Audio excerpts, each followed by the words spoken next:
Price Lord. கர்த்தருடைய சத்தம் வல்லமுள்ளது. இந்த நாளிலும் கூட நம் ஆண்டவரை அப்படியே உயர்த்தி நாம் துதித்து சோத்தரிக்கலாம்.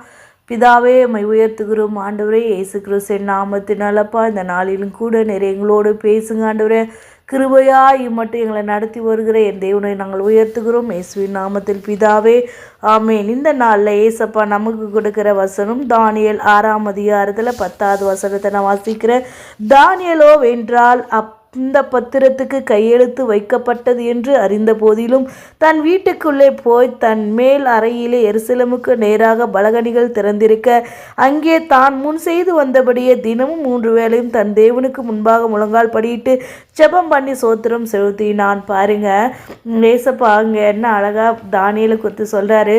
தானியேலுக்கு அநேக பிரச்சனைகள், பாடுகள், உபத்திரவங்கள் பார்த்தீங்கன்னா பிரதானிகள், தேசாதிபதிகள் எல்லாம் இவனுக்கு விரோதமாக எழும்பி அவனை எப்படியாகிலும் முடக்கணும், அவனை எப்படியாக அழிக்கணுன்ற நோக்கத்தில் செயல்பட்டுட்டே இருக்கிறாங்க. ராஜா கிட்ட சொல்லி எல்லா அதிகாரத்தையும் பெற்றுட்டாங்க. ஆனால் தேவனாக கர்த்தரை துதிக்கிறத தானியேல் விடலை. நான் ஏன் சொல்ல வரேன் அப்படின்னா, நமக்கு சின்ன பிரச்சனை வந்தாலே நம்ம சோர்ந்து போய் ஜெபம் பண்ணாமல் விட்டுவிடுறோம். ஆண்டவரை துதிக்கிறத விட்டுவிடுறோம். ஏதோ அந்த சோர்வையே தூக்கி தலைமையில் வச்சுக்கிட்டு செந்தையில் வைத்துட்டு அதையே கசக்கிக்கிட்டு இருக்கிறோம். ஆனால் தானியேல் எவ்வளோ பிரச்சனை வந்துடுச்சு, சிங்கக்கேபியில் போகிறாங்கன்னு தெரிஞ்சு கூட தானியேல் ஜெபத்தை நிறுத்தாமல் முன் செய்தது போலவே 3 வேளை ஜெபம் செய்தானா. ஆண்டவர் பார்த்தீங்கன்னா அதே அதிகாரத்தில் இங்கே 21 அந்த ராஜா ஓடிவர, அப்பொழுது தானியேலே ராஜாவே நீர் என்று வாழ்க, சிங்கங்கள் என்னை சேதப்படுத்தாதபடிக்கு தேவன் தம்முடைய தூதனை அனுப்பி அவைகளின் வாயை கட்டி போட்டார். அதே என்றால் அவருக்கு முன்பாக நான் குற்றமற்றவனாய் காணப்பட்டேன். ராஜாவே உமக்கு முன்பாக நான் நீதி கேடு செய்ததில்லை.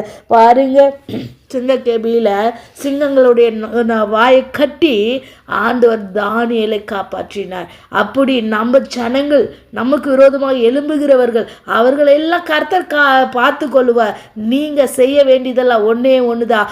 ஆண்டவரை ப்ரைஸ் பண்ணுங்க, ஆண்டவர்கிட்ட ஜெபம் பண்ணுங்க, ஆண்டவர்கிட்ட கேளுங்க, ஆண்டவரை சார்ந்து கொள்ளுங்க, ஆண்டவர் அதிகமாய் துதிங்க, ஆண்டவர் அதிகமாய் விசுவாசிங்க.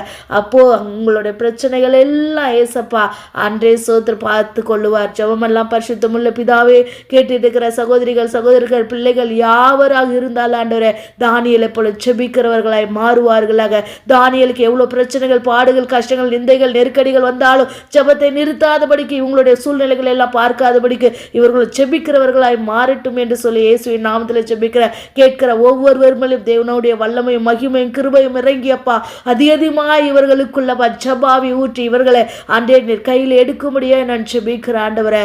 ஒவ்வொருவருடைய